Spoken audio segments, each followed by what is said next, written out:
Bonjour à tous, ici Krusty le Clown, bienvenue dans une nouvelle vidéo de Formule Moyen. C'est un plaisir aujourd'hui de vous retrouver dans la forêt de Sherwood pour une nouvelle vidéo. Une vidéo assez spéciale aujourd'hui, je prends la Angela Merkel pause pour vous dire à quel point je suis sérieux. Tout simplement parce que j'ai un ami, il ne connaît pas grand chose à la Formule 1 et franchement ça me brise le cœur, voyez-vous.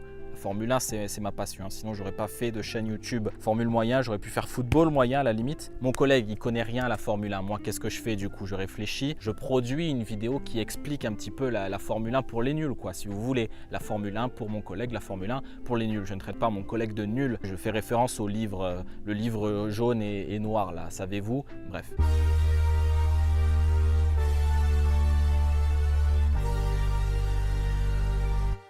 Bon, la F1, qu'est-ce que c'est? La F1, c'est des voitures. Une voiture, qu'est-ce que c'est? Je sais pas, c'est une boîte en acier avec 4 roues, un moteur, un volant, des rétroviseurs, une boîte de vitesse, une transmission, des pédales, accélérateur, frein, enfin voilà quoi. Donc la F1, c'est des voitures, on est bien d'accord. Mais bon, ce n'est pas la voiture de Monsieur Tout-le-Monde. Ce n'est pas la voiture de vous et moi. Hein. Ils ne font pas la course en Clio, ils ne font pas la course en 206, ni en Citroën Berlingo, hein, pour citer le triptyque français. Non, eux, leur voiture, ça ressemble plutôt à des vaisseaux spatiaux. Et c'est ça aussi qui est fascinant. C'est que les mecs roulent dans des trucs que tu croiseras jamais au coin de ta rue et qui, je sais pas, font des pointes à 300 km/h, font un 0 à 100 en 1 seconde 2, des chiffres lunaires, quoi. La Formule 1, c'est repousser les limites.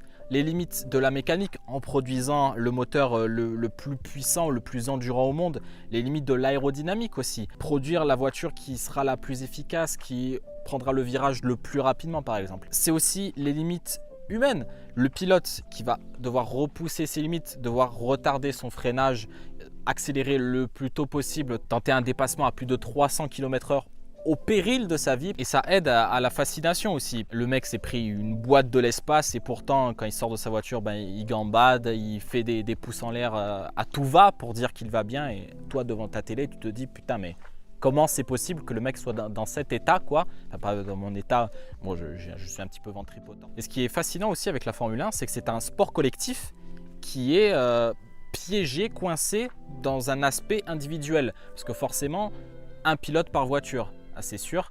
Et quand tu vois un pilote par voiture, tu te dis ah c'est un sport individuel puisqu'il y a juste un mec qui roule dans la voiture et qui va gagner la course. Mais non, il y a toute une équipe derrière, il y a des mécaniciens qui vont changer les roues, etc.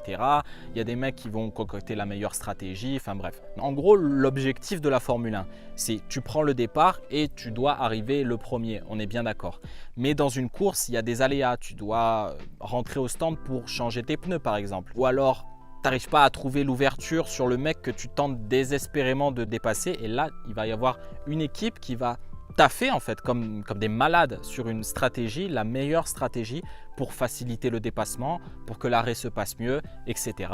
etc. etc.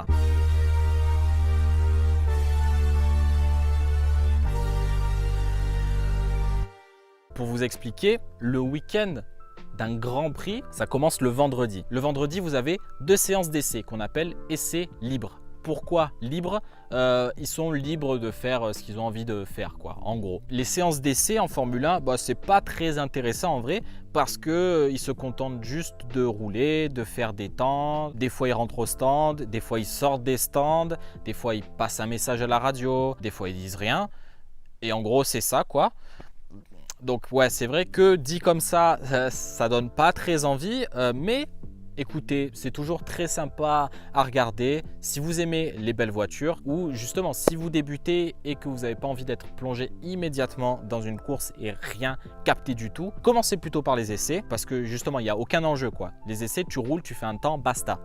Basta. Ensuite, ça se poursuit le samedi avec la dernière séance d'essai libre. C'est comme vendredi, il n'y a pas de différence sauf que ça se déroule le samedi quoi. Et juste après, vous avez les qualifications. Alors les qualifications, moi j'aime beaucoup. En gros, vous avez 1 heure pour faire le meilleur temps possible et suivant l'ordre des temps sur la feuille des temps, bien sûr, ça va définir votre ordre de départ pour la course du lendemain. Et le principe de la course, comme le principe des qualifications, c'est de finir premier. En même temps, c'est le principe même de la compétition, quoi. Tu prends pas part à une compétition pour finir dernier, sauf si tu es complètement taré bien sûr. Donc, chaque course rapporte des points, c'est le même nombre de points pour toutes les courses, hein. Il n'y a pas de course plus importante que d'autres. Le vainqueur de chaque course, il reçoit le plus de points bien sûr, en même temps c'est lui qui l'a gagné, donc forcément il reçoit le plus de points. Le deuxième il reçoit un petit peu moins de points, le troisième, etc. Jusqu'au 10e qui a un seul point, miskin pas trop, parce que le 11e par exemple, lui il a 0 points. Donc voilà, franchement, si tu finis 11e, tu l'as un peu mauvaise, quoi. Tu l'as un peu là. Et pendant la course, bon, je vais pas dire que tous les coups sont permis parce que ça serait mentir. Et moi, j'ai pas envie de vous mentir, j'ai envie de vous dire la vérité. Donc le moment le plus stressant du week-end, c'est le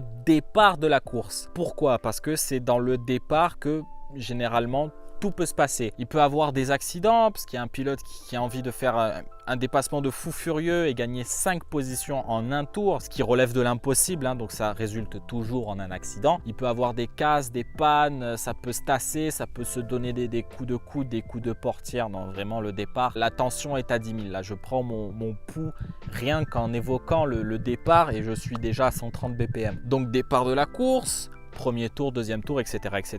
Le peloton se met en place. Voilà, c'est un petit peu comme le cyclisme, hein. Il y a un peloton avec un groupe de plusieurs voitures, tu as des leaders devant, tu as des retardataires derrière, enfin bref. Et donc c'est au moment des arrêts au stand qu'il va avoir les coups de génie stratégique ou les erreurs stratégiques. Soit tu rentres trop tôt, tu mets les mauvais pneus, ou ton arrêt se passe mal, le mécanicien il n'arrive pas à changer ta roue, ça prend 3 plombes, toi tu perds patience derrière le volant, tu as juste envie de mourir, quoi. Ensuite, une fois que c'est terminé, tout le monde se congratule, on applaudit, on célèbre, ou on chiale, hein, si ton pilote préféré a perdu. Il y a une cérémonie. Les 3 premiers montent sur un podium, ce qu'on appelle la cérémonie du podium. Donc, ils reçoivent des coupes, la plus grosse pour le premier, la plus petite pour le troisième. Ils s'aspergent de champagne. Ils ne sont pas à un Moët ou à un Chandon près. Tout le monde rigole, ça fait la photo, ça fait le selfie, que sais-je encore.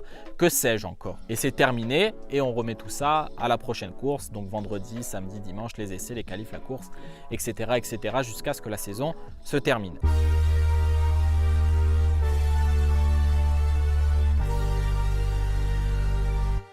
La saison, parlons-en, c'est sur une année civile. Donc ça commence au début de l'année, ça se termine à la fin de l'année. Tu as des essais préliminaires, donc avant la saison, qui vont permettre aux équipes de tester leur voiture parce que les équipes construisent de nouvelles voitures chaque saison. Voilà, c'est comme les jeux FIFA, chaque année nouveau jeu. Donc ils ont besoin bien sûr de ces essais pour voir si la voiture elle est très bien ou si la voiture elle est très nulle. Et la saison elle commence fin du mois de mars. Et la Formule 1, c'est un championnat du monde, ce qui veut dire que les circuits du calendrier, ils sont un petit peu répartis aux 4 coins du monde. Il y a des circuits de fous furieux qui sont situés dans des pays plutôt pauvres, la Formule 1 ne va pas y aller. Par contre, tu as des circuits de merde dans des pays hyper riches, là, tu peux être sûr qu'il va y avoir une course de Formule 1 là-bas. Donc la F1 vit dans une société, on vit dans une société, bien sûr, hein, ne l'oubliez pas. Et la saison, elle se termine en apothéose début décembre. Généralement, tu as le dénouement du championnat à la dernière course ou dans les dernières courses, quoi. Et après, tout le monde se congratule ou tout le monde s'insulte, hein, tout dépend de l'issue. Donc voilà, c'est cool. Et ensuite, la saison se termine, donc c'est moins cool forcément parce qu'il y a une espèce de petite pause forcée de 2 mois, 3 mois. Et après, ça recommence avec les essais, etc. jusqu'à la fin des temps. Vous êtes arrivé jusqu'à la fin de la vidéo, félicitations. Comme vous pouvez le remarquer au mouvement de mes lèvres, il y a un petit problème, c'est-à-dire que le son de la vidéo s'est complètement cassé la gueule, on peut le dire. Donc j'espère que vous avez apprécié la vidéo. Si c'est le cas, manifestez-vous avec un pouce en l'air. Bien entendu, si vous n'avez pas aimé la vidéo, manifestez-vous avec un pouce qui pointe vers la direction du bas. Voilà, ça me brisera le cœur et je mourrai de chagrin, c'est sûr. Mais vous êtes libre de le faire en tout cas. Voilà, je pense avoir tout dit. Prenez soin de vous, bien entendu. On se retrouve très vite pour une prochaine vidéo. Salut!